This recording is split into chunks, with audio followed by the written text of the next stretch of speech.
하나님의 말씀 잠언 29장 18절입니다. 다 같이요. 묵시가 없으면 백성이 다 같이요. 묵시가 없으면 백성이 방자에 행하거니와 율법을 지키는 자는 복이 있느니라. 아멘. 자, 지난 수요일 날 저녁에 우리는 영적 체질을 바꾸라 라고 말했습니다. 근데 아무리 겉모습은 그럴듯하다 할지라도 내적인 체질이 바뀌지 아니하면은 전혀 변화가 있을 수가 없습니다. 그래서 우리는 매일매일의 삶 가운데 세상에서 가지고 있는 무거운 짐 가운데서 근심하고 걱정하고 불평하고 원망하는 그와 같은 습관이 있는 것을 완전히 고쳐서 감사와 찬양으로 바꾸시는 여러분 결단하셨죠? 아멘. 그렇습니다. 우리는 아침에 일어나면은 기지개를 켜면서 할렐루야 감사합니다 라고 일어나시길 바랍니다. 이 기지개 켠다는 것도 참 건강에 좋대요. 기지개를 켜면서 할렐루야 감사합니다 하나님, 찬송하겠습니다 하나님 하고 일어난다는 것도 우리의 체질이 바뀐 사람이에요. 그렇게 체질이 바뀔 때에 그 체질이 바뀌는 대로 하나님께서 응답하시는 줄 믿습니다. 체질이 안 바뀌면요 소용이 없어요. 소용이 없어요. 세상 사람과 다름이 없는 거예요. 그래서 완전히 감사와 찬양으로 체질을 바꾸는 우리 모든 성도들 되시길 바랍니다. 그리고 하나님께서 우리 행복을 위해서 우리에게 계명을 주셨고 규례를 주셨습니다. 그 가운데 우리가 꼭 해야 될 것은, 물론 그 말씀은 하나님을 사랑하고 이웃을 사랑하는 겁니다만은 하나님 앞에서 우리가 순종해야 될 것은 시간 문제와 물질 문제입니다. 시간은 곧 안식일을 거룩하게 지키는 구약의 말씀을 근거로 해서 주일을 거룩하게 지키는, 목숨 걸고 지키는 성도가 되기를 바랍니다. 주일날은 어떤 일이 있다 할지라도 하나님 앞에 나와서 예배드리고 하나님과 더불어 교제하고 우리 자녀들까지도 그렇게 하도록 해야 돼요. 그때의 열매가 있습니다, 여러분. 뿐만 아니라 우리의 생명, 우리의 건강, 우리의 모든 것이 누구로부터 왔다고요? 하나님으로부터 왔음을 고백하면서 소득의 11조는 신앙 고백이에요. 신앙 고백이에요.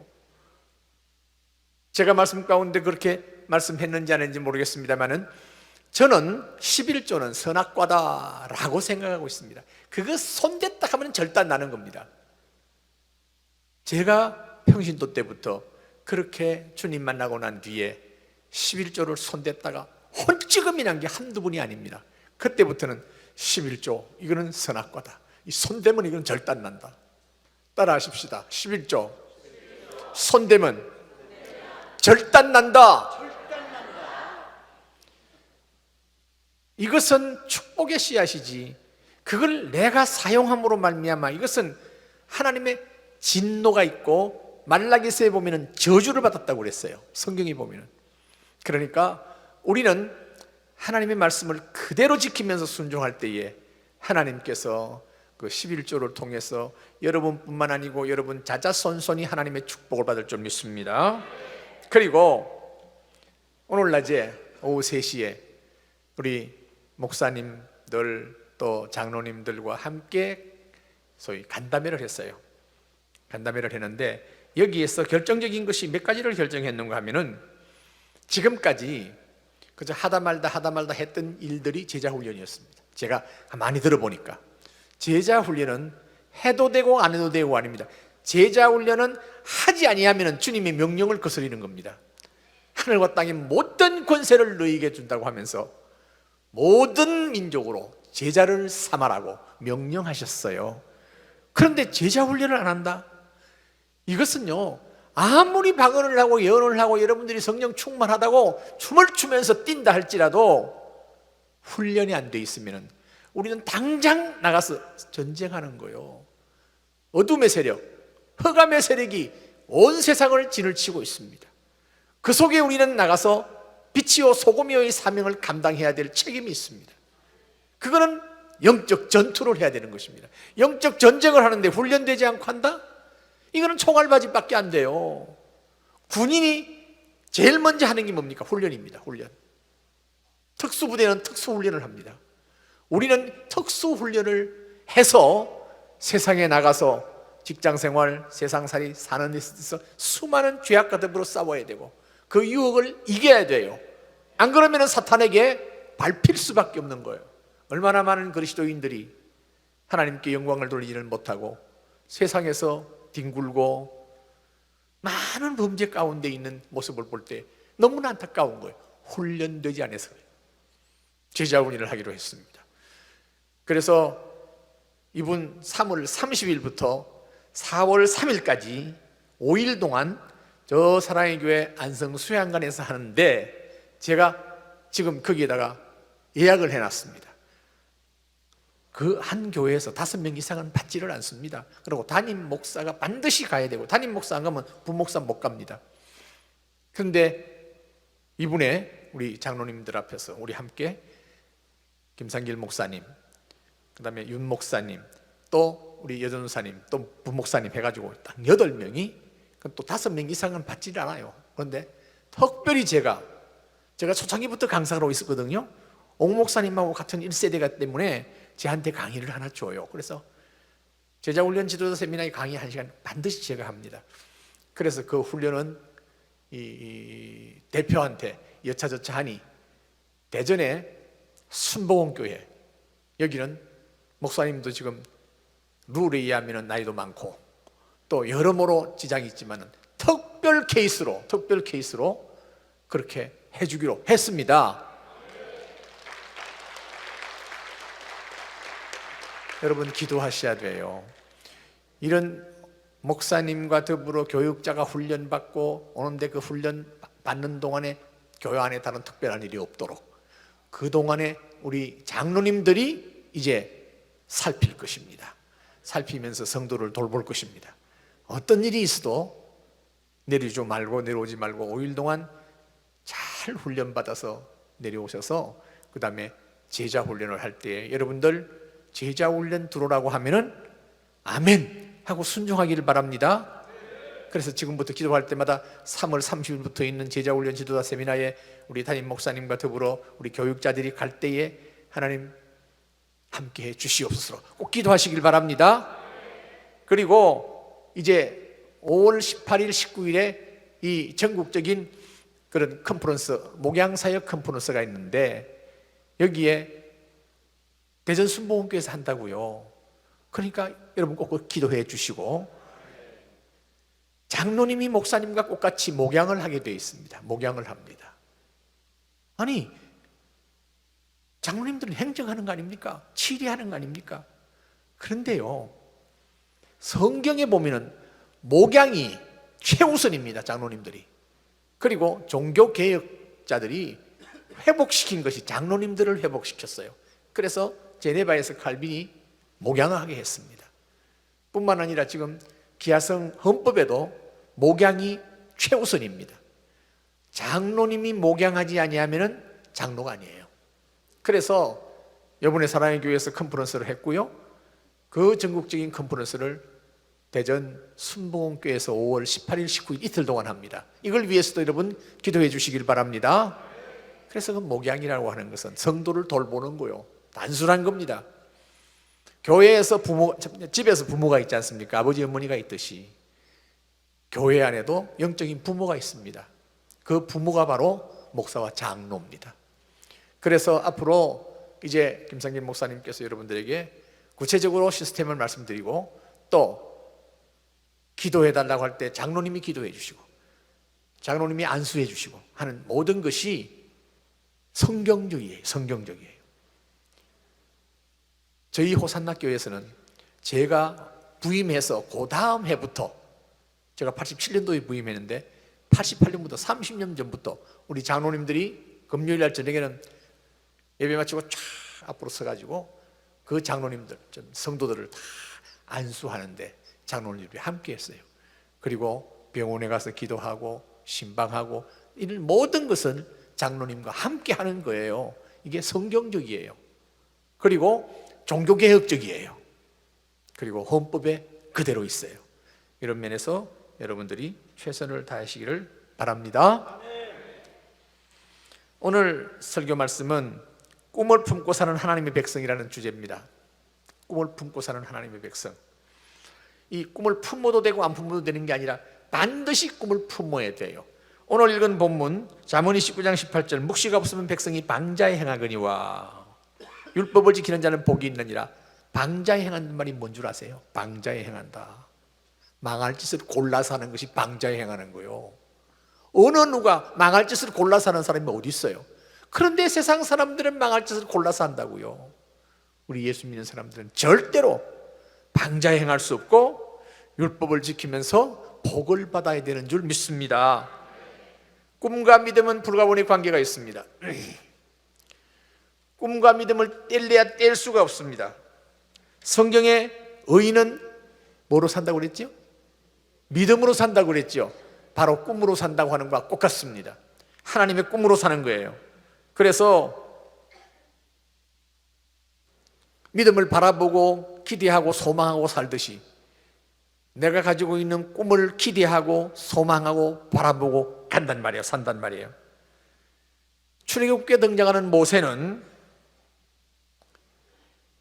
오직 믿음 가지고 이스라엘 백성들을 이끌어 나갔습니다. 그런데 그 믿음이 꿈을 통해서 믿음을 개성했습니다. 하나님의 계시의 말씀을 모세는 받아서 그들을 인도했습니다. 400여 년 동안 노예 생활하던 이스라엘 백성들에게 하나님께서 그 부르짖음과 탄식 소리를 들으시고 응답하셨는데 그 응답이 바로 모세였습니다. 모세를 통해서 응답하셨는데 나이가 80이 된 모세, 그에게 하나님께서 꿈을 주셨어요. 어떤 꿈을 주셨느냐? 출애굽기 3장 17절 보면 내가 너희를 애굽의 고난 중에서 인도해서 내어 적과 꿀이 흐르는 땅 가나안 땅으로 올라가게 하리라. 가나안 땅으로 올라가게 하리라. 진정한 지도자는요, 백성들에게 소망을 줘요. 비전을 줘요. 꿈을 주시는 거예요. 그런데 우리나라가 이거 어떻게 하다가 이래 됐는지 백성들에게 꿈은 고사하고 소망이 없게 만들어 놓고 이 나라를 갖다가 저 김정일한테 바치려고 김정은한테 바치려고 하고 있는 저와 같은 이 정부, 분명히 하나님이 함께 할 수가 없습니다. 여러분, 좌파는 절대로 하나님과 함께 못합니다. 그러니까 좌파가 많은가? 하나님을 부정하는 존재들입니다. 북한에 가보면요, 교회라고는 봉수를 칠골 교회가 있습니다. 뭐 교회 아니에요. 그 자리에 김일성을 앉혀놓고 김정일을 앉혀놓고 있습니다. 그래서 그들은 하나님을 부정합니다. 이 사람들과 공존이 안 돼요. 우리는 북한에 있는 사람들을 불쌍히 여기면서 그들을 복음화하기 위해서, 복음 통일을 위해서 기도할 뿐이지 절대로 사상적으로 이념적으로 함께 할 수가 없습니다. 성경을 아무리 보세요, 불가능한 것입니다. 하나님께서 애굽 백성들에게, 종살이하고 있는 이스라엘 백성들의 그 부르짖음을 들으시고 모세를 세워서 가나안 땅, 약속의 땅, 적과 꿀이 흐르는 땅, 소망의 땅으로 인도하겠다고 하는 그 메시지를 듣고 이스라엘 백성들이 광야로 나갑니다. 그래서 소망의 땅을 바라보고 가게 되는데, 꿈이 없는 백성은 고난을 극복할 수가 없어요. 꿈이 없는 백성은 고난을 극복할 수가 없어요. 꿈이 없다는 것은 믿음이 없다는 것이고, 믿음이 없다는 것은 바로 하나님의 말씀을 신뢰하지 않기 때문에 순종 못해요. 그러니까 하나님의 말씀 무시하지요. 그리고 그 말씀을 순종하지도 않지요. 어떻게 거기에 하나님의 축복을 맛볼 수 있을까요? 그래서 히브리서 기자는 히브리서 11장 1절 이렇게 말하고 있습니다. 다 같이요. 믿음은 바라는 것들의 뭐요? 실상이요, 보이지 않는 것들의 증거라고 말했습니다. 그래요. 믿음은 바라고 기대하는 것의 소망이라고 그랬고, 반드시 그것이 실상으로 나타난다고 그랬어요. 우리가 기도할 때 하나님께서 응답해 주실 줄 믿고 기도합니까? 안 합니까? 믿고 기도하면은 그 다음에 응답된 줄 알아야지요. 응답이 자연스러운 거예요. 꿈을 가지고 기도하는 것은 바로 응답된다고 보는 것입니다. 그래서 꿈을 품고 꿈을 바라고 그 꿈이 이루어지는 실상을 기대하며 사는 하나님의 사람들이 바로 믿음의 사람이요 성령의 사람인 줄 믿습니다. 성경에는 하나님의 꿈들로 가득 차 있어요. 하나님의 꿈들로 가득 차 있어요. 그래서 예수 믿는 사람이 어떤 사람인가? 하나님의 꿈을 소유하고 그 꿈을 품고 어떤 고난이나 역경 속에서도 좌절하지 아니하고 절망하지 아니하고 줄기차게 인내하면서 기대하고 소망하면서 하나님께 나아가는 사람들이 바로 성령의 사람이요 하나님의 사람인 줄 믿습니다. 지난해에도 경제적으로 어려운 삶이 있었습니다만 2020년도 만만찮은 해라고 다들 알고 있습니다. 대단히 어려울 것입니다. 그러나 꿈을 가지고 소망을 가지고 믿음을 가지고 나가는 예수 믿는 사람들에게는 오히려 그 어려움이 단단한 연단이 되어서 더 크게 하나님 앞에 축복받을 줄 믿습니다. 축복받을 준비가 되지 않는 사람에게 복을 주면요 망해버려요. 그래서 세계적으로 공통점이 뭐냐 하니까 복권 당선된 사람들이 잘 사는 사람이 없대요. 그건 준비되지 않는 사람에게 그것이 주어지니까 그것이 오히려 그를 망치게 된다는 이 말씀이에요. 그러니 우리 자녀들이 그저 일확천금하기를 바라지 말고 믿음의 부요한 자가 되기를 기도하기를 바랍니다. 그 믿음의 부요함에 있어서 거기에 하나님의 축복이 담기면은 그 축복은 참으로 하나님께 영광이 되고 정말 놀라운 은혜가 될 줄 믿습니다. 때로는 힘들고 공고하고 정말 이 광야길을 어떻게 갈 것인가 하는 생각을 할지 모르지만은 그럴 때일수록 감사하면서 하나님 앞에 더 엎드리고 꿈을 가지고 하나님 앞에 나갈 때에 하나님께서 그 꿈을 품고 나가는 사람을 절대로 외면하지 않는 것이 성경의 정언이 있어요. 꿈이라고 한다면 우리는 요셉을 빼놓을 수가 없지요. 자, 요셉이 어떤 사람이었습니까? 창세기 39장 1절 우리 함께 읽습니다. 요셉이 이끌려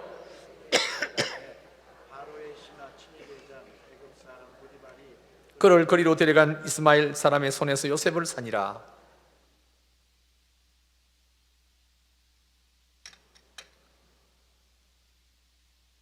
열두 형제 가운데 요셉과 베냐민이 한 배에서 낳고 그 외에 네 분의 부인한테서 12명의 자녀들이 낳지 않습니까? 근데 요셉은 11째예요 10명의 형제들한테 시샘을 받고 시기를 받아서 아버지의 사랑을 받는다는 것 때문에 뿐만 아니라 이 요셉은 꿈꾸는 사람이었어요. 그래서 미움을 받아서 구덩이에 빠뜨려서 죽이려고 하다가 미디안 장사꾼이 지내가니까 노예로 팔아요. 한 번 노예로 팔리면은 평생 동안 노예로 살다가 생을 마치는 그와 같은 게 옛날 시절의 노예 생활이었습니다. 노예로 팔려서 보디발의 집으로 노예로 갔어요. 그런데 보세요. 성경을 아무리 봐도 원한을 품고 내가 어떻든지 탈출해서 형들에게 복수하겠다는 그와 같은 분위기, 그와 같은 냄새를 맡을 수가 없어요. 그건 꿈이 있었기 때문에, 하나님의 주신 꿈이 있었기 때문에 원망 불평하는 걸 찾아볼 수가 없고, 그래서 하나님께서 그 꿈을 가진 자에게 조명해요. 꿈이 없는 11명의 형제들보다도 이 꿈을 가지고 있는 노예 요셉에게 하나님께서 조명하시는 거예요. 그래서 요셉의 일거수일투족을 다 기록하고 있습니다. 창세기 보면. 그리고 그 다른 형제들에 대해서는 간단간단하게 기술하는 걸 볼 수가 있습니다. 자, 39장 2절로 3절 우리 큰 소리로 함께 읽습니다. 다 같이요.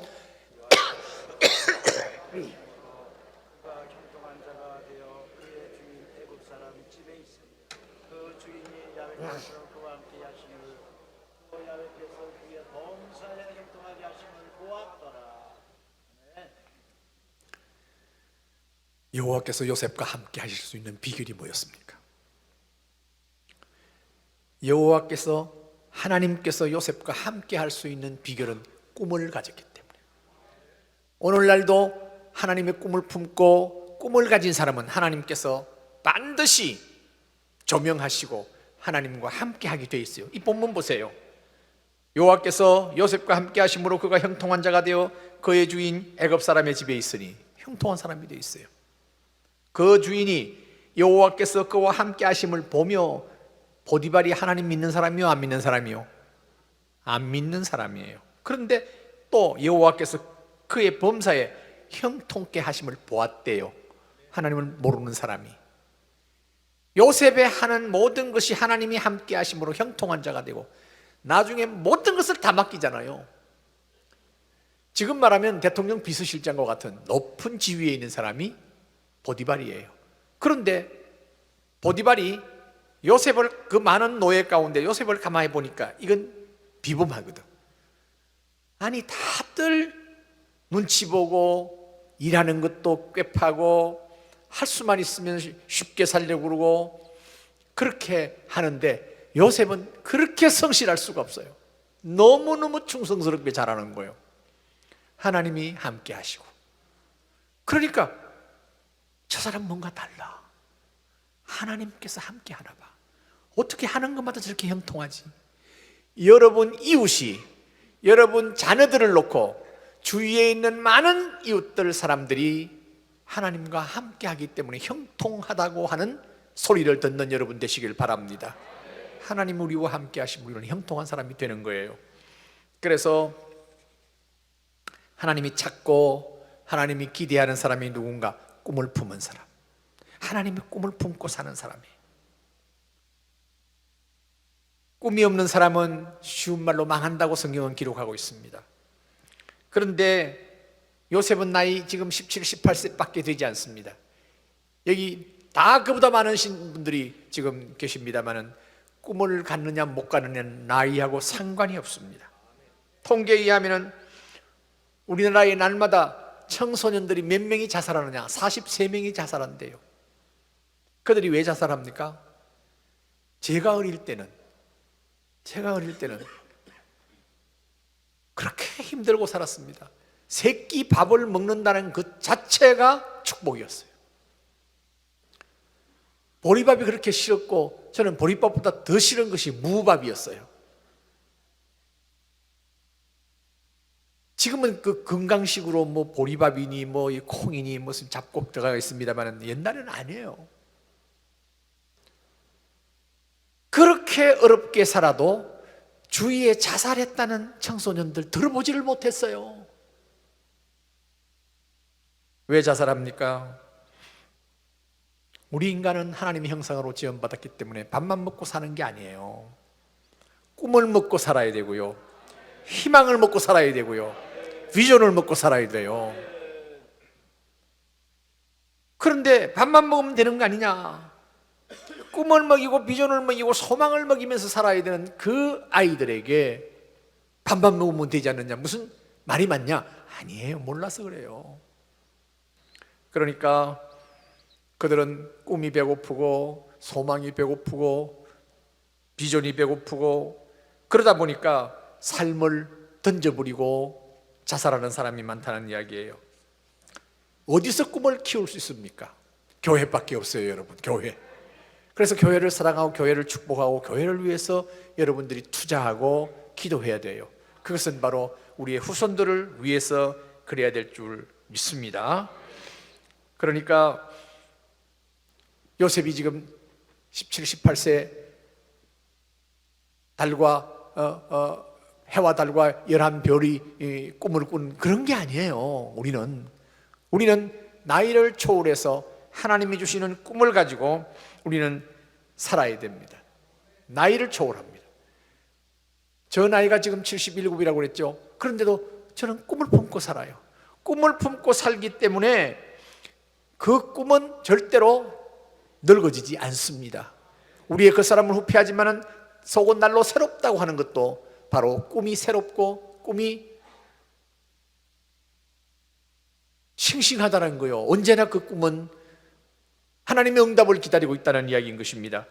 자, 사도행전 2장 17절 우리 함께 읽습니다. 하나님 말씀하시기를 말세에 내가 내 영을 모든 육체에게 부어주리니 너희의 자녀들은 예언할 것이요 너희의 젊은이들은 환상을 보고 너희의 늙은이들은 꿈을 꾸리라. 너희의 자녀들은 예언한다는 말은 그들이 미래를 향해서 예언만 하는 것이 아니라, 그런 경우도 혹 있습니다만은 이 예언된 하나님의 말씀을 묵상하고 암송하고 어릴 때 읽고 어릴 때 외웠던 것 절대로 잊어버리지 않습니다. 저는 어릴 때 성경 암송 나가면은요, 한 절 두 줄이 아니라 한 장씩 해버려요. 한 장씩. 그래서 성경을 통해서 꿈을 키웠어요. 성경을 통해서. 제가 그 이야기했죠. 우리는 산에서 자랐기 때문에 버스를 글쎄 제가 10살이 넘어가지고 봤다니까요. 읍에 나가서 버스를. 그 외에는 군인 추릉이나 보았고 비행기 보았고 기차는 보지도 못했고, 저 지리산 밑에 함양이라는 산골짜기에서 태어났습니다. 그렇게 살던 사람이 10살 때 제가 삼촌집으로 가서 이 성경을 접하고 주일학교에서 성경 암송을 하고, 저는 아예 성경 암송 대회 하면 제껴놨어요. 아예 1등은 제가 당연히 되게 돼 있어요. 왜냐하니까 과수원에 혼자 살았어요. 과수원에 친구도 없이. 그러니까 숙제하고 나면 성경 암송밖에 없어요. 성경 암송. 성경 읽고 성경 암송하고. 성경을 읽으면서 꿈을 키웠어요. 여러분의 자녀들이 어릴 때부터 성경을 읽으면서 꿈을 키우게 되기를 바랍니다. 그렇게 되면 하나님께서 그를 인도하십니다. 자, 보십시오. 하나님께서 믿음의 조상 아브라함을 몇 살에 불렀는가 하면 74세에 불렀어요. 자, 창세기 12장 1절로 3절입니다. 다 같이요. 여호와께서 아브라함에게 이르시되 내가 내게 줄 땅으로 가라. 내가 너로 큰 민족을 이루고 내게 복을 주어 내 이름을 창대하게 하리니 너는 복이 될지라. 너를 축복하는 자에게는 내가 복을 이루고 너를 저주하는 자에게는 내가 저주하리니 땅의 모든 족속이 너로 말미암아 복을 얻을 것이니라. 일가 친척 떠나서 내게 지시할 땅으로 가라. 하나님이 함께 하시겠다는 것이었습니다. 믿음의 조상 아브라함이 부름받을 때 노인이었어요. 그런데 역사적으로 본다면 임마누엘 칸트는 나이 74세에 유명한 철학책을 썼습니다. 작곡가 베르디는 85세의 나이에 그 유명한 아베 마리아를 작곡했습니다. 괴테는 그의 나이 80에 파우스트를 완성했습니다. 미켈란젤로는 89세에 최후의 심판이라는 역사적인 작품을 완성했습니다. 에디슨은 90세까지도 발명을 계속했습니다. 우리 예수 믿는 사람, 내 나이가 얼만데 나는 이제는 끝장 아니냐, 더 이상도 뭘 한단 말이냐? 아니에요. 나이 많을수록 얼마나 하나님께서 귀하게 여기는지 몰라요. 나이 많을 때에 많으면서 꿈을 가지고 산다면 하나님께서 그와 함께 하시는 줄 믿습니다. 꿈은 나이를 초월하게 만드는 능력이 있음을 믿으시기 바랍니다. 그래서 하나님이 찾으시는 사람은 꿈을 가진 사람이지 육체적으로 나이적으로 젊고 패기가 있는 사람이 아니에요. 꿈이 있느냐 없느냐가 중요한 것입니다. 그래서 어떤 꿈을 가져야 할 것인가, 어떤 꿈을 가져야 할 것인가. 제가 오래전에 가정사역자 베브리 라헬이라고 하는 여성이 쓴 책을 제가 봤어요. 오래전입니다. 그 책 이름도 기억이 안 날 정도로 오래됐어요. 그런데 이 여인은 자기 아들이 7살이에요. 7살인데 7살 때부터 그 아들을 위해서 기도하는 거야. 당연하지 않습니까? 그런데 그 아들을 위해서 기도하는 것보다 그 아들의 배우자를 놓고 기도한 거예요. 7살짜리 아들을 놓고.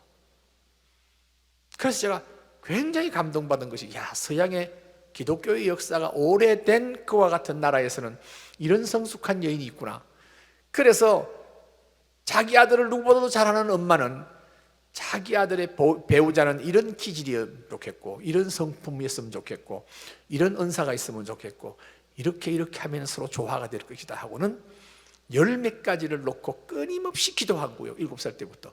그래서 청소년이 되고 이제 나이가 20이 넘어가면서 여자친구를 데리고 오는 것을 가만히 살피는데, 그래서 친구로서 그냥 왔다 갔다 하던데, 한 번은 엄마, 나 이 자매하고 결혼할래. 한번 살펴봐 줘. 그래서 그 자매를 한번 살펴봤더니 이 어머니가 7살 때부터 이 아들의 파트너를 놓고 기도했던 것 100%딱 맞는 거예요. 그러면서 보너스 2개가 있었대요. 자기는 이 브라운 헤어, 금발머리를 그렇게 좋아했는데 금발머리 아가씨 달라고 기도하지 않았는데 그걸 주셨대요, 보너스로. 또 눈 색깔, 이 블루 아이, 이런 파란 눈동자의 아가씨였으면 좋겠다 하는 생각을 했지만 그걸 놓고 기도는 안 했대요. 그런데 파란 눈동자의 아가씨였대요. 그래서 하나님 앞에 꿈을 가지고 기도할 때 하나님께서 내가 잊어버리고 생각하지 않는 보너스까지 주셨다 하는 것이 제가 지금 기억이 나가지고 이것을 항상 제가 인용을 합니다. 여러분, 이제 여기 계시는 분들은 아이를 놓고 기도하는 사람 많지 않을 거예요. 대개 다 손자, 손녀. 그래서 저는 손자, 손녀를 놓고 기도하고 있습니다. 손자, 손녀를 놓고 그 아이들의 파트너, 그 아이들의 배우자를 놓고 기도하는 거예요. 부모가 자식이 잘 되라고 다 기도하지만 그 배우자하고 좋은 관계가 돼야 돼요. 믿음 좋은 배우자가 돼야 돼요. 믿음 좋은 사위가 돼야 돼요. 믿음 좋은 며느리도 돼야 되고요. 그래서 그 꿈을 가지고 하나님을 기쁘시게 하기 위해서 하는 것이지요. 그러니까 그 꿈을 가지고 이제는 끊임없이 기도하는 거죠. 그래서 첫 번째 하나님의 계시의 말씀을 통해서 꿈을 갖게 돼요. 성경을 끊임없이 읽을 때에 꿈을 갖게 된다니까요. 요사이 교회마다 통독이 유행입니다. 참 좋은 유행이에요. 통독. 하루에 한 해에 4번, 5번씩 이 성경을 읽는데 우리 집사람도 1년에 4번은 읽고 넘어가요. 4번은. 그래서 성경을 계속 읽으면은 그 성경을 통해서 꿈이 생기고 성경을 통해서 기도 제목이 생기고 성경을 통해서 회개가 나오고요. 나라와 민족을 위해서도 이 성경을 통해서 나오는 거예요. 그래서 어릴 때부터 말씀을 계속해서 읽고 암송하게 되면은 그 아이는 하나님의 계시의 말씀을 통해서 지혜가 나와요. 지혜. 자, 보십시오. 시편 19편 7절로 8절입니다. 다 같이요. 여호와의 율법은 완전하여 영혼을 소생시키고 여호와의 증언은 확실하여 우둔한 자로 지혜롭게 하며 여호와의 교훈은 정직하여 마음을 기쁘게 하고 여호와의 계명은 순결하여 눈을 밝게 하시도다. 전부 다 율법, 증거, 교훈, 계명, 하나님 말씀이에요. 여기에서 영혼을 소성시키고 지혜롭게 하고 눈을 밝게 하고 정직하게 하고 이 모든 것이 성경 안에 들어있는 거예요. 그래서 성경이 들어가는 곳마다 이 말씀을 사모하는 부족이라든지 그 종족이라든지 나라는 사람이 변화되면서 복을 받게 돼 있어요. 복을 받게 돼 있어요. 축복을 받게 돼 있어요. 그런데 성경을 사랑하지 아니하고 참으로 안타까운 것은 로마 캐토릭 천주교라는 곳에는 성경 공부하고 한다고 합니다만 지금까지 장로를 안 세우고 있잖아요. 성경에 엄연히 있는 장로를 안 세우고 있어요. 여러분 가운데 같은 안수 집사로 신앙생활을 하는 가운데서 누구누구는 장로가 되고 자기는 안수 집사로 남아있는 데 대해서 자기가 뭘 갖게 될지도 모르고 또 그 마음 가운데 상처가 있을지도 모르겠습니다만은 여러분 그 모든 것이 하나님의 때에 하나님이 세우셨다고 믿으시길 바랍니다. 그리고 하나님이 기름 부어서 장로로 세웠다면 존중하면서 기도해 주시길 바랍니다. 10년 대로 거두어요. 앞으로 분명히 여러분들에게도 기회가 옵니다. 장로를 세울 때 기회가 옵니다. 그럴 때 여러분을 향해서 축복하고 기도해 주는 그런 평신도들이 많이 날 줄 믿습니다. 지금 장로님들에게 목양이라는 것을 이제 과제로 던진 겁니다. 목양. 이 목양은 쉽게 말하면 양들을 위해서 목숨을 걸라는 거예요. 여러분 성도들을 위해서 목숨을 걸라는 거예요. 위에서 기도하고 문제가 있을 때마다 기도해주고 찾아가서 신방해주고 하는데 생업을 하기 때문에 다 못하지만은 그러나 이 부분을 이제 김상림 목사님께서 지도할 거예요. 교구로 딱 짜가지고 발표를 할 것입니다. 그래서 교육자가 계속해서 묵양하고 해왔던 이 모든 것이 이제는 성경으로 돌아가서 목사와 전도사와 장로님과 다 함께 여러분들을 돌보고 여러분들을 위해서 기도할 것입니다. 이 사역을 저 같은 경우에는 30년 전부터 했어요. 그래서 하나님께서 크게 축복하셨답니다. 자, 보십시오. 시편 119편 92절 93절입니다. 다 같이요. 주의 법이 나의 즐거움이 되지 아니하였. 내가 내 고난 중에 멸망하였으리이다. 내가 주의 법도를 영원히 잊지 아니하오니 주께서 이것들 때문에 나를 살게 하십니다. 어떤 사람이 나를 위기에서 건져서 살게 한 것이 아니에요. 하나님 말씀이 주의 법이 나의 즐거움이 되지 아니하였다면 내가 내 고난 중에 멸망하였을 것이다. 자살했을지도 모른다 그 말이에요. 저 같은 경우도 그렇게 고백할 수가 있어요. 시편 42편 5절 10절 보면은 내 영혼아 내가 어찌하여 낙심하며 어찌하여 불안해하는고 너는 하나님께 소망을 두라. 자신을 향해서 하나님께 소망을 두라. 그가 나타나 도우심으로 말미암아 오히려 하나님을 찬송하리로다. 저도 목사하면서 말할 수 없는 낙심과 좌절과 참 절망 가운데 빠진 일이 한두 번이 아니었습니다만은 그럴 때 하나님께서 책망하시면서 내 영혼아 내가 어찌하여 그럴 수 있니? 하나님께 소망을 두었지 않느냐? 하나님이 너를 도와서 일으키시고 그래서 찬송이 넘치게 할 거 아니냐? 여러분 시편을 보세요. 시편에 있는 기자들의 그 탄식을 얼마든지 볼 수 있습니다. 그런데 그분들은 하나님께 소망을 두고 꿈을 가졌기 때문에 그들은 다 소생했고 그래서 그들이 지은 시가 노래가 되었고 찬송이 되었던 것을 볼 수가 있습니다. 주님의 말씀이 내게 즐거움이 되지 아니하였다면 나는 소망이 없는 가운데서 낙심 가운데서 멸망하였을 것이다. 그런데 이 말씀이 나에게 소망을 주었고 꿈을 주었고 희망을 주었고 그래서 내가 잊을 수가 없다. 하나님 말씀을 그렇게 고백할 수 있는 여러분 되시기를 바랍니다. 하나님께서는 우리가 연약하다는 것을 아세요. 그래서 마음의 상처를 받으면 그 상처가 쉽게 치유되지 않고 그로 말미암아 스트레스가 되어서 병이 될 수도 있는 연약성을 가지고 있어요. 그러나 우리 하나님께서는 기가 막힌 명약을 주셨어요. 그 명약이 구약과 신약입니다. 할렐루야. 뿐만 아니라 감사와 찬양의 무기를 주셨어요. 그래서 어떤 스트레스를 받는다고 할지라도 치유할 수 있는 그와 같은 면역성, 놀라운 것을 주셔서 노래하고 찬양하고 감사할 때에 병이 될 것이 오히려 건강이 되는 축복이 있는 줄 믿습니다. 제가 여러분들에게 계속해서 말씀을 하고 있지 않습니까? 3년 내지 5년의 시한부 인생의 진단을 받은 게 45살이에요. 그런데 30년 동안 제가 지금 이렇게 하나님께 쓰임받고 있습니다. 그 비결은 감사와 찬양이며 다음에 나오는 것이 있습니다. 꿈을 품고 하나님 앞에 기도했기 때문입니다.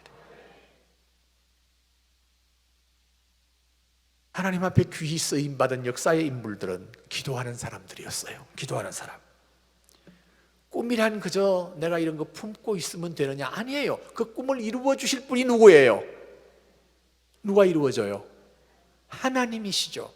그 하나님 앞에 끊임없이 내 꿈 이루어 주세요 하고 내 꿈을 하나님 앞에 내놓는 거예요. 그래서 우리 한국교회 새벽기도는 참 귀한 것입니다. 새벽기도는 참 귀한 것입니다.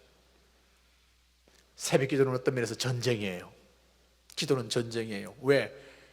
우리가 하나님 앞에 기도함으로 말미암아 응답을 받아서 축복을 받는 것을 가장 싫어하는 게 뭡니까? 사탄 마귀가 싫어하는 거예요. 그러니까 기도를 방해해요. 많은 사람들이 참 기도 생활을 잘하다가 하나님의 축복을 받아서 편안해지면은 그 다음에 기도를 쉬어요. 사탄의 방법이 바로 그런 거예요. 그래서 이스라엘 백성들이 가나안 땅에 들어가서 좋은 집을 짓고 살게 되고 은금이 정식되고 또한 양식이 풍성해질 때에 모세는 두렵건대 너희가 하나님 여호와를 잊어버릴까 하노라고 그랬어요. 오늘날 서구에 그 많은 축복을 받은 나라들이 하나님의 말씀을 잊어버리고 우상을 섬기는데 그 우상들이 뭔 줄 아세요? 번영이라는 거예요. 번영. 거기에 빠져서 쾌락에 빠지는 거예요. 자, 여러분들 자녀들이 절대로 하나님의 부요의 축복을 놓치지 않고 끊임없이 부요한 삶을 살게 하기 위해서는 어릴 때부터 어떻게 교육하느냐? 하나님은 너를 축복할 것이다. 엄청 축복할 것이다. 그런데 문제는 그 축복을 오래 지속할 수 있느냐 없느냐는 너에게 달렸다. 하나님이 주시는 축복을 오래 간직할 수 있기 위해서는 축복을 받을수록 하나님 앞에 더 기도하고 받을수록 더 하나님 말씀에 신중을 기하고 그 말씀을 묵상하고 그 말씀에 순종해야 되느니라. 아멘. 그렇습니다. 그렇게 할 때에 하나님께서 그 축복을 끊임없이 갖게 하는 거예요. 그래서 하나님께서는 하나님의 사람들에게 어릴 때부터 꿈을 주세요. 자, 최이숭 장로라는 분 여러분 들어보셨죠? 최이숭 장로님 요사이 등장하면서 국가조창기도회의 준비위원장으로도 되고 여러 가지 나오고 있습니다. 머리 하얗고 멋진 분입니다. 자, 저렇게 나오죠? 최이숭 장로. 저분이 대천고등학교 대천농고 2학년 때 주님을 인격적으로 만나요. 그리고는 그때 꿈을 하나님 앞에 내놓았어요. 어떤 꿈을 내놓느냐?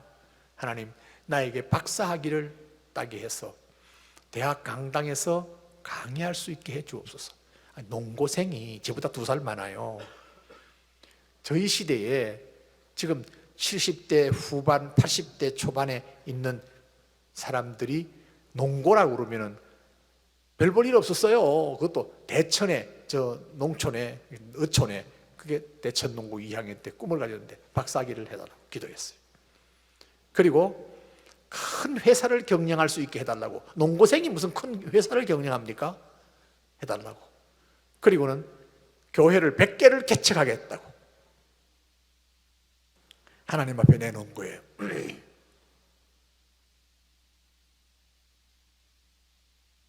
그런데 그 꿈만 가지고 그냥 있었는 게 아니에요.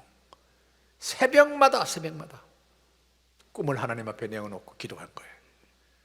그래서 이분이 책을 3권 썼습니다. 책을 3권. 죽게 하듯 하라, 주와 함께 하라, 하늘 경영, 이 3권을 썼는데 이 3권을 제가 수년 전에 제가 읽었어요. 얼마나 도전받았는지. 자기는 부부싸움을 한 번도 안 했대. 거의 50년 동안. 세상에, 이 양반이 인간이가 신이가 어떻게 부부싸움을 안 하노? 나는 목사라도 부부싸움을 많이 했는데. 알고 보니까 아내를 죽게 하듯 하라, 남편을 죽게 하듯 하라, 이걸 지키니까 싸울 일이 없다는 것이죠. 그때부터 이 말씀에 대해서 얼마나 순종했는지, 얼마나 많은 시련이 있었는지 하면 회사를 경영하는데 홍수가 나고 화재가 나고 많은 어려움이 있었지만 끊임없이 기도함으로 극복해 나갔고, 이분은 명절날 국내에 있어 본 일이 없대요. 왜냐하면 저 선교 오지에 가서 교회를 짓고 선교 오지에 찾아가는 거예요. 휴가도 없어요. 그렇게 살아오면서 한국의 교회를 개척한 게 아니고 전부 선교 현지에서 교회를 개척했어요. 제가 이 책을 읽을 때에 95개 교회를 개척했고 회사가 10개였고요. 박사학위는 2개를 따고 있었고, 지금은 회사가 그룹으로 발전했잖아요. 대의그룹으로 발전해가지고 12개가 넘어요. 그리고 교회는 아마 개척교회들이 100개가 넘었어요. 그런데 뭐 제일 어려운 것이 그 오지까지 가서 비행기를 타고 그 오지에 가서 죽을 뻔하기도 하고, 그런 위기를 만나면서 자기는 그저 사고 나서 죽으면 순교한다 하는 그런 생각으로 가는데, 그까지 가서 이 장로가 안수를 할 수 없잖아요. 그래서 목사 야간학교든지 목사 안수까지 받았어요. 받아가서 거기서 안수도 해주고 개척교회 세우고 가보고, 얼마나 도전이 되는지 몰라요. 여러분 생각해 보세요. 농고 2학년생이 꿈을 가졌어요. 끊임없이 하나님 앞에 기도하고 열심히 일함으로 말미암아 그 꿈 다 이루어졌어요. 제가 11조 이야기하면서 존 디 록펠러 이야기를 했죠. 그 록펠러가 바로 12개의 의학연구소, 10개의 단과대학, 또 종합대학 뿐만 아니라 교회 5,000개 목표로 잡은 것이 4,700 얼마가 됐잖아요. 하나님께서 그 꿈을 가지고 하나님의 영광을 위해서 기도하고 할 때 이루어주는 줄 믿습니다. 마지막으로 복음을 전하고 순종함으로 꿈을 이루게 되기를 바랍니다. 주님께서 말씀하셨어요.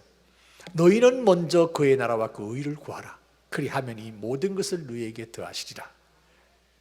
하나님의 나라를 위해서 먼저 기도한다는 거지요. 그 하나님의 나라. 자, 대전 순복음교회 성도들은 복이 터졌어요.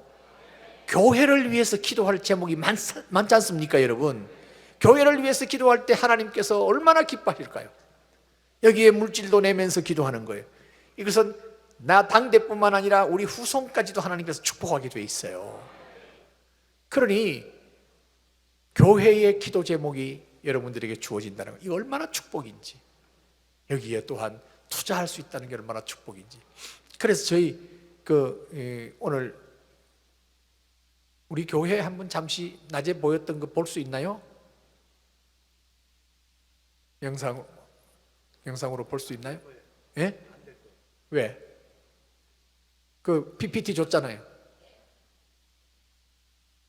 안 되면 안 된다고 이렇게 해주세요. 가능하면 한번 해보시고.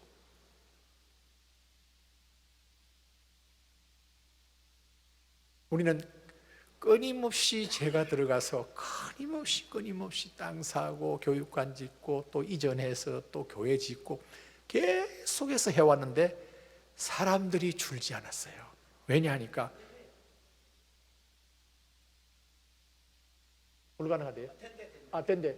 자, 우리 교회 한번 보여줘요. 그 전에 교회 한번 보여주시고 새로 진 교회를 한번 보여주세요. 그냥 계속 말씀하세요. 네. 그래서 교회가 세워지면서 얼마나 성도들이 피곤하겠어요. 얼마나 힘들겠어요. 그 중에는 그런 사람도 있겠죠.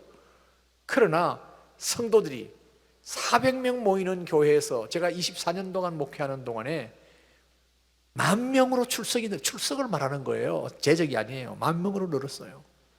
그래서 부산에서 역사는 불과 40년 정도밖에 되지 않았습니다만은 부산에서 둘째 가는 교회로 규모면에서 그렇게 된 것은 그저 그냥 말씀만 전하고 전년 부담도 교회는 안 주고 한 게 아니에요. 부담을 얼마나 줬는지 몰라요. 부담을 얼마나 줬는지. 그런데 그분들이 순종한 사람들은 또 너무나 축복을 많이 받은 거예요. 너무나 축복을 많이 받으니까 이게 재미가 붙은 거지요. 그래서 교회에서 뭘 한다 그러면은 이것은 바로 재테크다, 내 재산 정식하는 찬스다, 이렇게 생각하고 순종한 거예요. 여러분, 제가 여러분들에게 그저 하는 소리가 아니에요. 말씀으로 하는 거예요. 말씀으로. 그런데 여기에서 이거요. 지금 나오는 이 성전은 옛날 성전이에요. 그런데 지금도 저기에서 케이블로 지금 예배를 드려요. 그러니까 처음에 이쪽에 왼쪽에 있는 건물 저거 하나밖에 없었는데 저것도 막 비가 새고 난리였어요. 저거 리모델링하고 한다고 다 하고, 옆에 건물은 또 집 옆에 있는 땅 사가지고 7층을 지었어요. 저거 하는데 돈이 또 들어가는데 함께 또 헌금했지요. 그런데 저기에 저 지역에 불과 한 800평 정도, 750평 정도 되는 저기에다가 했는데 주위에 주차장이 없는 거예요. 한 40대밖에 될 수 없는데 주일날 한 3,000 몇백 명이 몰려오니까 감당이 안 되니까 이제 명지로 나간 거예요. 자, 명지 한번 보여주실래요? 자, 명지교회입니다. 저 명지교회가 허허벌판에 저 교회를 세웠어요. 저게 지금 1600평 플러스 5000평 하면 6600평 되지요. 한 6000 한 토탈 해가지고 200~300평 돼요. 주차장 저 뒤에 있는 거 저거는 공원 주차장 공짜로 우리가 막 쓸 수 있었어요. 앞에 있는 저거 지금 국제학교 한다고 지금 하고 있습니다. 이 앞에 주차장 앞에 보이는 거 저거는 아파트가 세워졌어요. 하나님께서 끊임없이 일하도록 해가지고 제가 나올 때, 제가 은퇴할 때 저 땅을 샀기 때문에 그의 200억 되는 부채를 두고 저는 은퇴를 했습니다. 그런데 제가 비단 질리고 하는데 장로님들이 저걸 사야 된대요. 한국교회 저런 교회 없습니다. 사야 된대요. 아니 내가 은퇴 3년밖에 안 남았는데 지금 저거 사면 내가 빚더미 위에 놔놓고 내가 은퇴할 거 아니냐 해도 제 2세를 위해서 저 땅을 안 사고 하면 저 둘러싸여가지고 교회가 다른데 옴짝달싹도 못하는데 저거 사야 됩니다. 그래가지고 돈도 없이 저걸 또 입찰해가지고 샀잖아요. 사가지고 빚더미에 안고 그러면서도 선교하고 다 할 것 다 했어요. 하나님께서 축복하시는 거예요. 교회 빚 있다고 여러분들 교회가 마땅히 해야 될 선교라든지 교회가 마땅히 해야 될 구제라든지 교회가 마땅히 해야 될 그와 같은 것을 안 쓴다면 절대 하나님 축복 안 합니다. 빚이 있음에도 불구하고 그렇잖아요. 빚이 있음에도 불구하고 애들이 지금 학교 다닙니다. 빚 다 갚고 학교 가라? 1인 부모 있나요?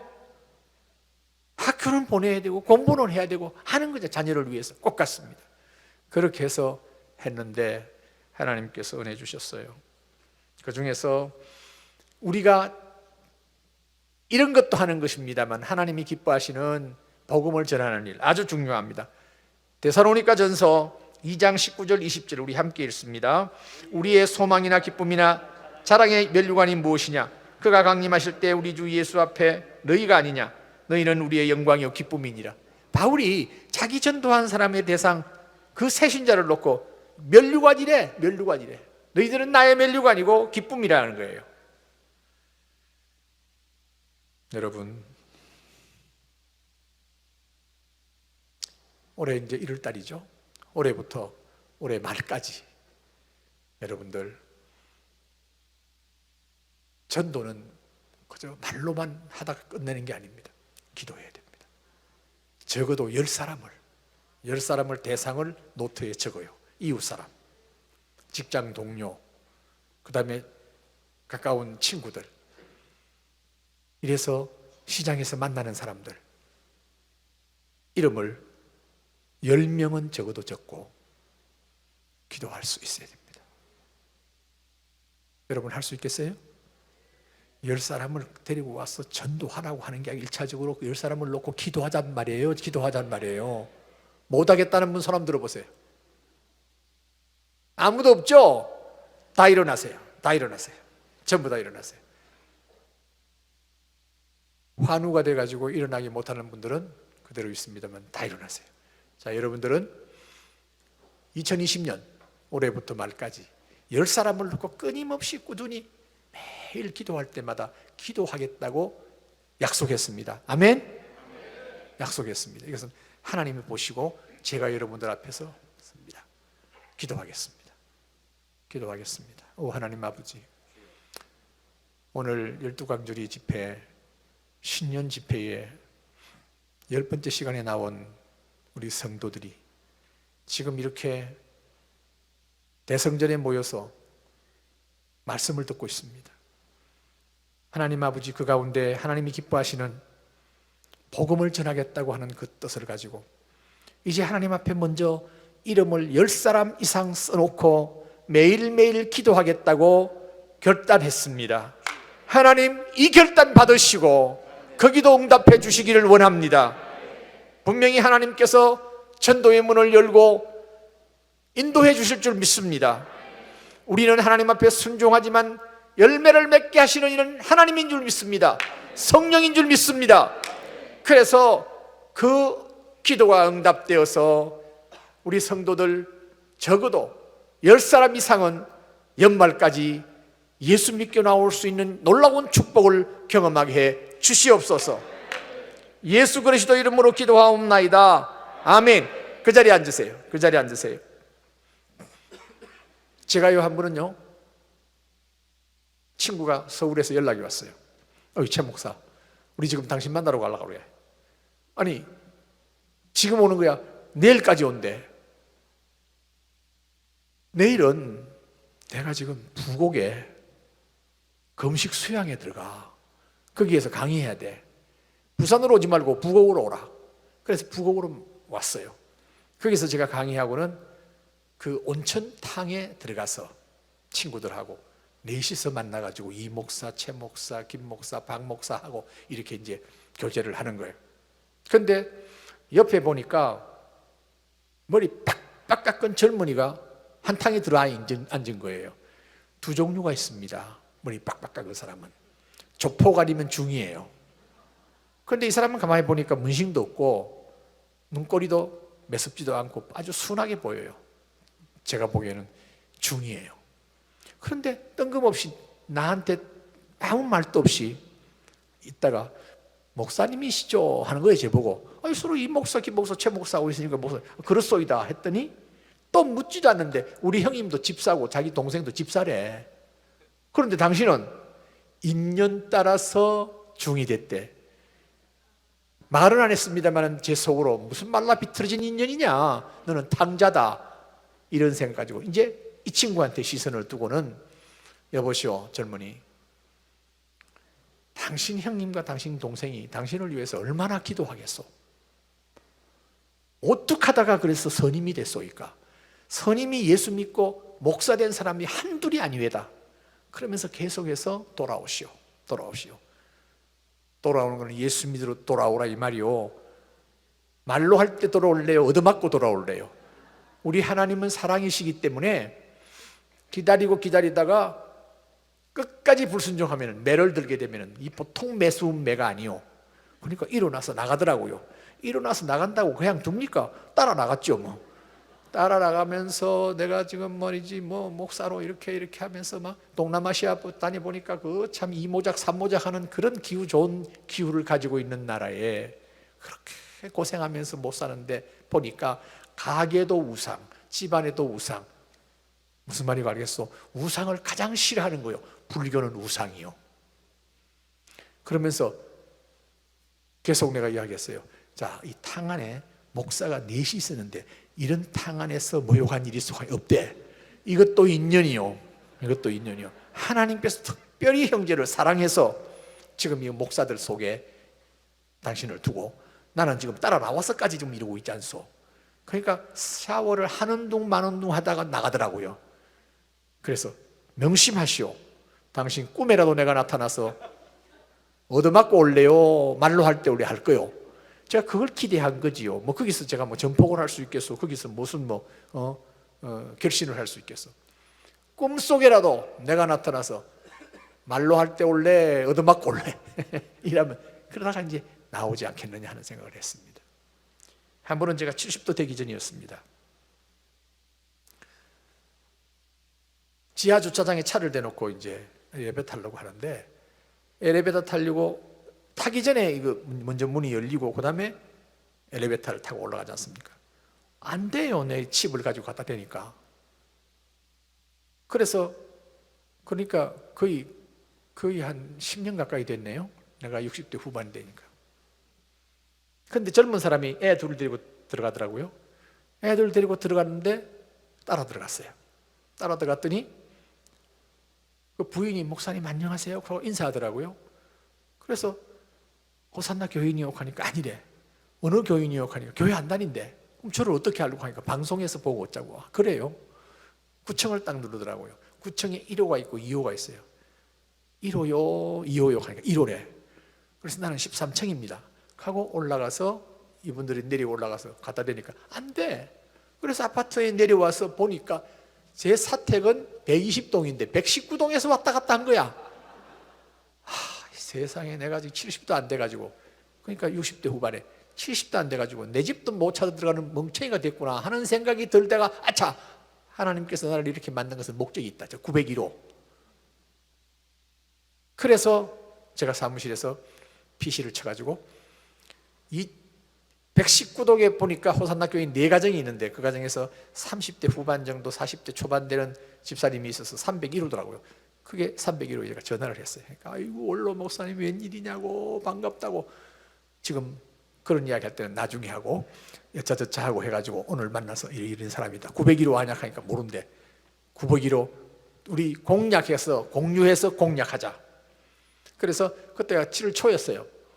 7월 한 달, 8월 한 달, 9월 초에 모두 내 식구 애들까지 다 등록해가지고 새가족반 받고 결과적으로 제자훈련, 사역훈련 받아서 완전히 정착하게 됐습니다.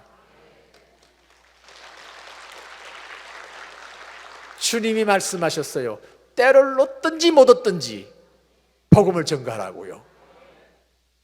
우리는 그게 순종해 가야 되는 것입니다. 맥스 루케이드라고 하는 사람이 어떤 책을 썼는가 하면은 우리 예수 믿는 사람들은 천국 택배회사 직원이래. 그러니까 복음을 값없이 줬잖아요.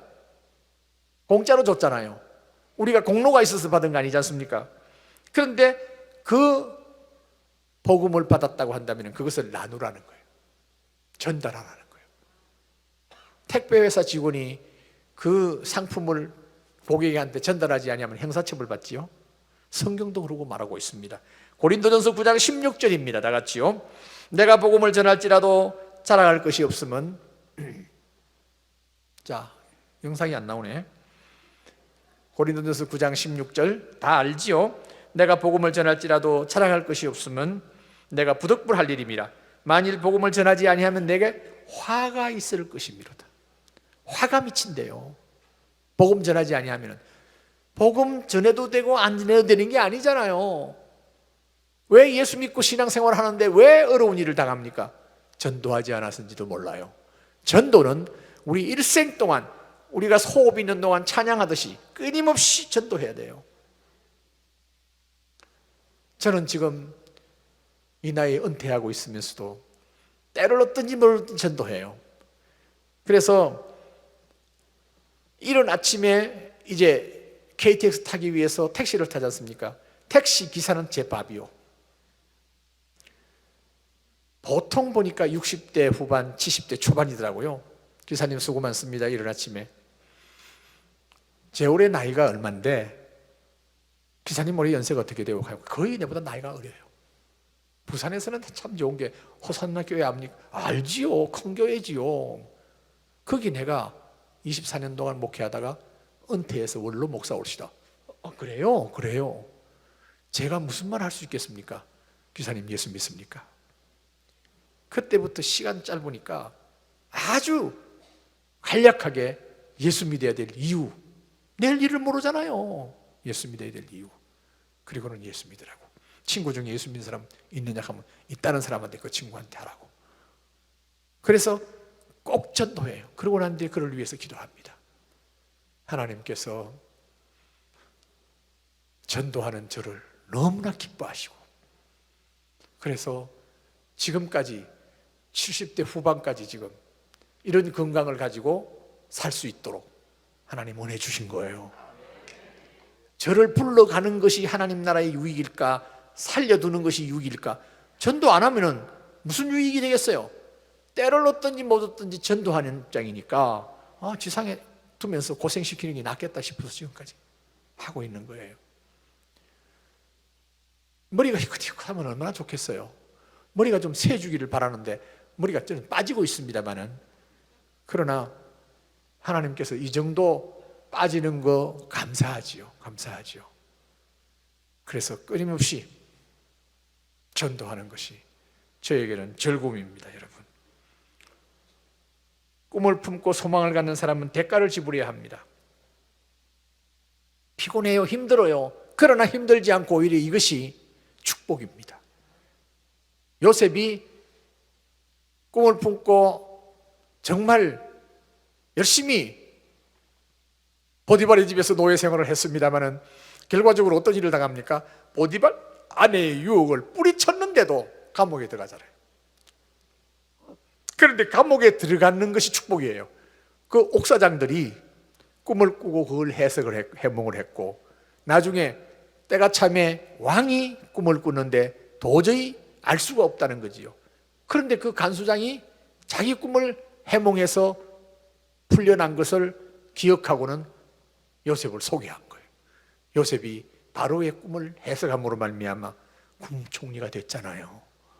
어떤 어려운 상황 가운데서도 꿈을 가지고 있는 사람한테는 절망이 없습니다. 좌절이 없습니다. 그러니까 미국의 그 인권운동가 마틴 루터 킹 목사가 나에게도 꿈이 있습니다, I have a dream 하고 유명한 말이 있죠. 그래서 그는 조지아 언덕에서 백인의 아이들과 흑인의 아이들이 함께 놀며 아름다운 꿈을 나누는 것이 나의 꿈입니다.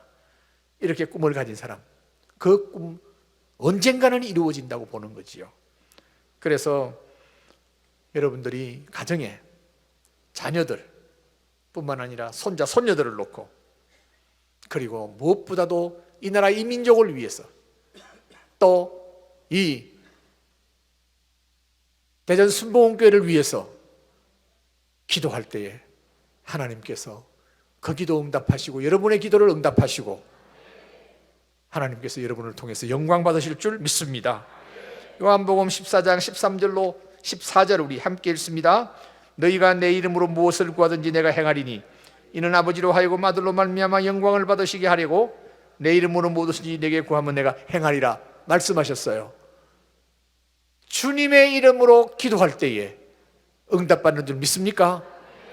지금 제가 여러분들을 위해서 마지막으로 치유의 기도를 하도록 하겠습니다. 여러분의 아픈 곳, 기도할 제목, 그게 손을 얹으시고 제 기도를 들으시길 바랍니다. 분명히 하나님께서는 너희가 내 이름으로 무엇을 구하든지 내가 행하리니 이는 아버지로 하여금 아들로 말미암아 영광을 받으시게 하기 위해서 내 이름으로 무엇인지 구하면 내가 행하리라고 약속하셨습니다. 주님 약속에 의해서 기도합니다. 예수 이름으로 명하노니 우리 성도들 가운데 지금 병원에 다니면서 치료받고 있는 우리 성도들 치유될지어다, 고침받을지어다. 의사들이 고개를 흔들면서 이거는 심각한 병이라고 병명을 이야기하면서 염려케하는 문제가 있다면 예수 이름으로 명하노니 치유받을지어다, 고침받을지어다. 우울증으로 고생하는 우리 형제자매가 있습니까? 예수 이름으로 명하노니 치유받을지어다, 고침받을지어다. 편두통으로 고통하는 우리 형제자매가 있습니까? 예수 이름으로 명하노니 치유받을지어다, 고침받을지어다. 하나님 아버지, 우리 성도들 질병 때문에 제대로 활동을 못하고 있는 병이 있습니까? 주님 예수 이름으로 명하노니 치유받을지어다, 고침받을지어다. 그래서 우리 하나님 앞에 건강한 몸으로 열심히 봉사할 수 있게 하여 주시옵소서. 간증하면서 전도할 수 있게 해 주시옵소서. 10사람을 이름을 적고 기도하겠다고 결단한 것 꼭 지킬 수 있도록 주님 은혜 베풀어 주시옵소서. 우리 주 예수 그리스도 이름으로 기도하옵나이다. 아멘.